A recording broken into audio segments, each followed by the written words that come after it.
د دوی بل اعتراض او شبهه وقال الذين لا يرجون لقاءنا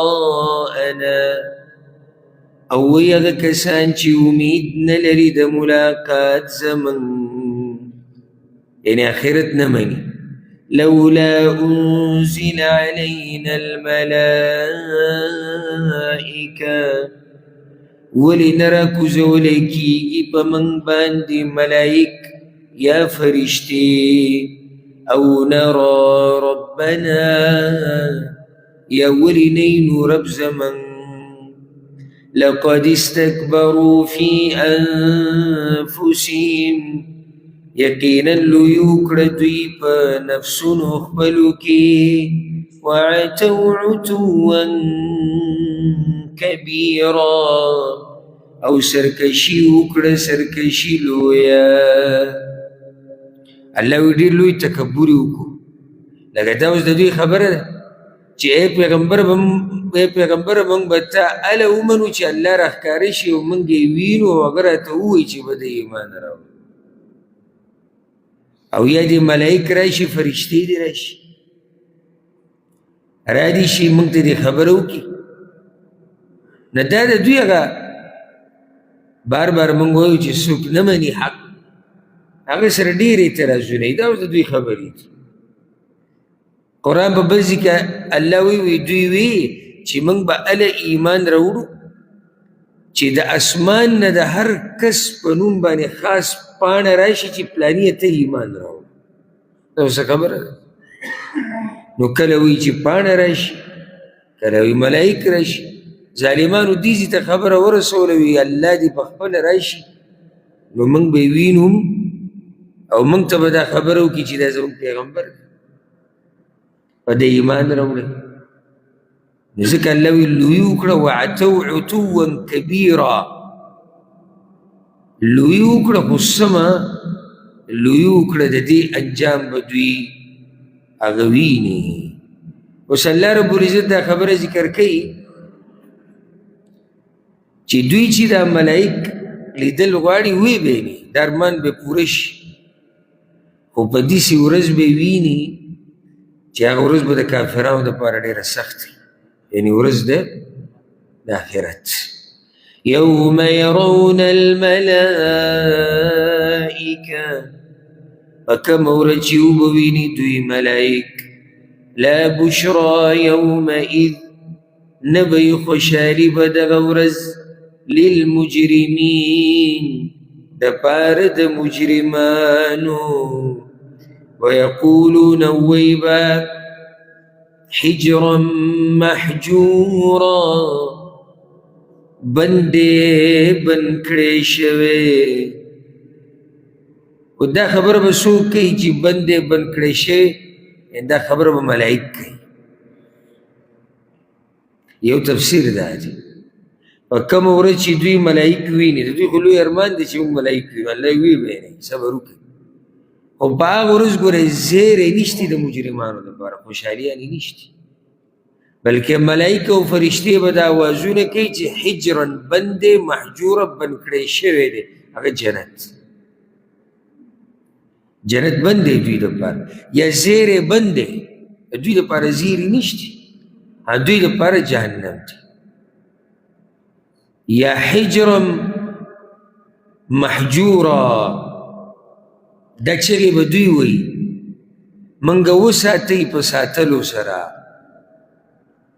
منګه بچ کوي په بچ کولو سره یا خو دا خبرې د جهنمیانو دي او یا دا خبره به دوی ته څوک کوي دا به ورته ملایک کوي وقدمنا الى ما عملوا من عمل او موږ به رامخکې شو هغه عمل ته چې کړی دی دوی څه عمل فجعلناه هباء نو وبګرځو هغې لره دوړه منثورا الوزولې شوي وختي د ماسپښین په درس کې موږ په سورت النور کې د کافرانو د اعمالو مثال اورېدلی اوس دلته الله وایي که دوی څه ښېګړه کړي مې او څه ښه عمل یې کړی د قیامت په ورځ به ورله دغه زه دوړه کړم او داسې دوړه لکه دوړه الوځولی شي ولې دا عمل دوی له فایده نه ورکوي عقیده ورسره نه وه ایمان ورسره نه او دا خبره په ډېرو ځایونو کې ذکر شوه تفصیل ته ضرورت نشته اصحاب الجنه جنت والا یومئذ په دغه ورځ خیر مستقرا غوره دي په اعتبار د ځای د اوسېدو و احسن مقیلا او ډېر ښایسته دي په اعتبار د ځای د آرام جنتیان چې دي د هغوی هغه ځای د اوسېدو الله وایي ډېر غوره دی د هغوی د دمې هغه ځای چې دی هغه ډېر غوره دی او مستقر په عربۍ کې هغه ځای ته وایي چې سړی پکې همیشه اوسېږي مکان الاقامه الدائم چې سړی پکې همیشه مقیم هلته اوسېږي او مقیل په عربۍ کې هغه ځای ته وایي چې انسان څه وخته پورې پکې دمه کوي نو الله وایي د دوی دپاره جنت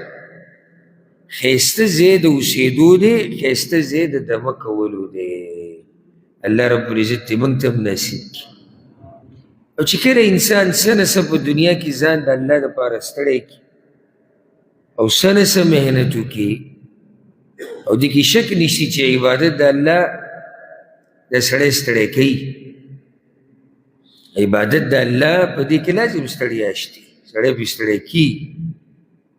خو بیا هغه دمه هغه انسان ته چې کومه په آخرت کې میلاویږي نو د هغې د لاسه د ده نه د دنیا هر غم هر مصیبت هر تکلیف هغه هر څه تیر شي نو الله رب العزت اوس بیا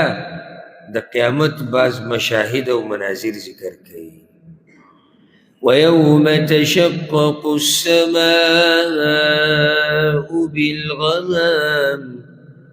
او په کومه ورځ چې وبچوي اسمان په وریځو سره ونزل الملائکة تنزیلا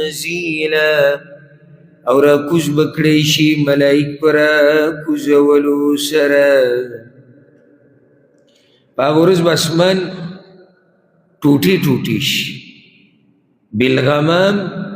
په سبب د راښکاره کېدو د وریځو دا وریځې به پکې راښکاره شي داسې چې اسمان به ورسره ټول څه شي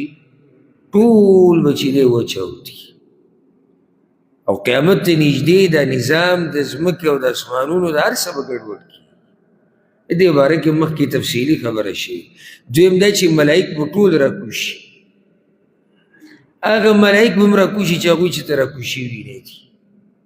ټول به راکوز شي او په صفونو کې به ولاړ او د اخرني کله چې موږ د اخرنۍ سپارو ته واوړېدو که نه نو دا بحث او دا موضوع به تاسو ډېره واورئ ځکه چې اکثر مکي صورتونه دي او مکي صورتونو کې د قیامت بحث ډېر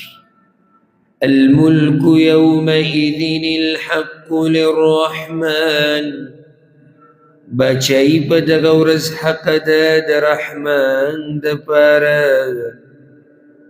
په دغه ورځ بچایي خالص د رحمان دپاره ده وكان يوما على الكافرين عسيرا او ای به دا ورځ په کافرانو باندې ډېره سخته مطلب دا شو چې ای به دا ورځ په مؤمنانو باندې اسان چې په کافرانو سخته شوه نو په مؤمنانو باندې څه شوه اسانه شوه الله دې هغه ورځ موږ ته اسانه کړي ويوم يعض الظالم او په کومه ورځ چې چکونه به لګوي ظالم على يديه په دواړه لاسونو باندې یقول وایي به یا لیتني هی افسوس دی اتخذت مع الرسول سبیلا چې نیولې وې ما د رسول سره لاره دومره سخته به په ظالم باندې ظالم نه مراد مجرم دی جهنمی او دا خبره ګوره مخې ته ساتي یاد یې ساتي که غواړي چې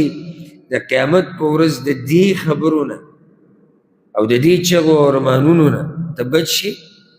نو په دنیا کې به دا خبرې په توجه سره اوري په هغه ورځ به ظالم په یو ګوته دوه درې چک نه لګي تکلیف به دومره وي چې الله وي په دواړو لاسونو به چک لګي او دا چغې به وي تباه شومه ارمان لکه سی چل ارمان چې ما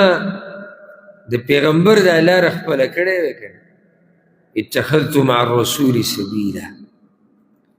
د پیغمبر تابعداري مې کړی وی د پیغمبر په نقش قدم روان شوی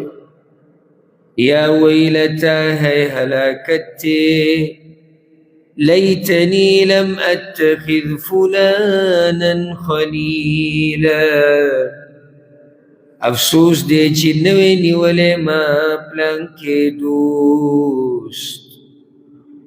چې ما د پلان کې سره دوستی نه وی کړې ولی لقد اضلني عن الذکر یقینا اړولې وم زه د ذکر نه بعد اذ جاءني وروستو د دین چې راغی ماته ذکر چې کله ماته راغی ذکر نه مراد قرآن دی وحی چې کله دا قرآن ماته راغی او ماته راورسېد نو دغه ملګري تې زه اړولی ومه لقد اضلني یقینا اړولی ومه زه عن الذکر د وحی نه د قرآن نه بعد اذ جاءني وروسته چې راغی دغه قرآن ماته وكان الشيطان للإنسان خذولا او دې شیطان انسان لره شرمونکی دا خبره دلته ولې وکړه ګوره دې سړي د پیغمبر لار پرېښودی و دا خو په خپله وویږي چې د پیغمبر لارې پرېښوده نو ملګرتیا چا سره کړې ده شیطان سره او شیطان سره چې د ملګرتیا وکړه نو هغه هم دقه غواړي چې تا وشرموي په دنیا کې و په آخرت کې دا مقصد دی آدم علیه السلام وسوسې ورته ور واچولې ونې ته یې نږدې کړو څه چلو شو عورت یې ښکاره شو عورت یې ښکاره شو دغه شیطان غواړي شیطان دغه غواړي اته خو پته لري چې زما هسې انجام چې دغه تباهي ده خو ځان سره ملګري ډېری کله یو سړی په مصیبت کې ځان سره نور څوک ویني نو دی وایي کیدای شي زما دا مصیبت دې سره کم شي نو دې ځان سره نور خلک ډېری نو هته پته یې زه تباه یم شیطان مقصد بنده لره شرمول په دنیا او په آخرت کې او دا سړی چې د شیطان په لار تلی دی اوس به دله شیطان څه فایده ورکړي هېڅ فایده نشته اوس هغه دغه دی ګوتې چیچي لاسونه چیچي چکونه پې لګوي ارمان چې ما د پلاني نه یم منلی او ما د رسول لار نیولی او ما د نیکانو خلکو خبره منلی او په دنیا کې خو چې نیکانو خلکو به نصیحت کوو د به ورسره تندی تریو شو د بعضو د شیطان سره داسې یاري دوستي ده که نه چې دا خو پرېږده چې دیندار ورته نصیحت وکړي دینداره سړی چې هسې په مجلس کې ویني طبیعت یې خراب کړي ډک مجلس به دی به پکې نظر چولې را چولې چې داسې ویني چېرې دا سړی دینداره دی خبرونه یې پته لګي ناستې پاستې نه د مخ نه به د ده طبیعت ګډوډ شي سوچ وکړه چې دا سړی یعنې په کومه مرتبه کې دی ځه دومره د ده چې دی د الله د دین سره ورانه ده د الله د لارې سره ورانه ده د یو نیم سړی صحیح ده د الله نه لري خو داسې نه وي چې د الله سره داسې نالګي بلکل او دا دیني بدي شي والعیاذ بالله نه صحیح د خپله کمزورتیا مني خو د دې یو نیم ته سړی حیران شي سمه دوستي د شیطان سره او پرېښودي د رحمان لار بلکل لګي نه د رحمان د دوستانو سره او د رحمان د لارې سره او په هغه ورځو به یې سړی څه کوي په هغه ورځ خو زموږ په کار راځي صرف یو ذات او هغه رحمان دی شیطانان که هغه پیریان دي او که هغه انسانان دي او دا خلک چې دا اوس لګیا دي که نه تا د الله د دین نه اړئ او کوشش کوي چې ستا دا دینداري ګډوډه کړي او دوی کې هېڅوک ورته ستا په کار نه راځي په آخرت کې هغه پلار دی مور دوست انډیوال ملګری همزولی هر څوک چې دی دی ورته ستا په کار نه راشي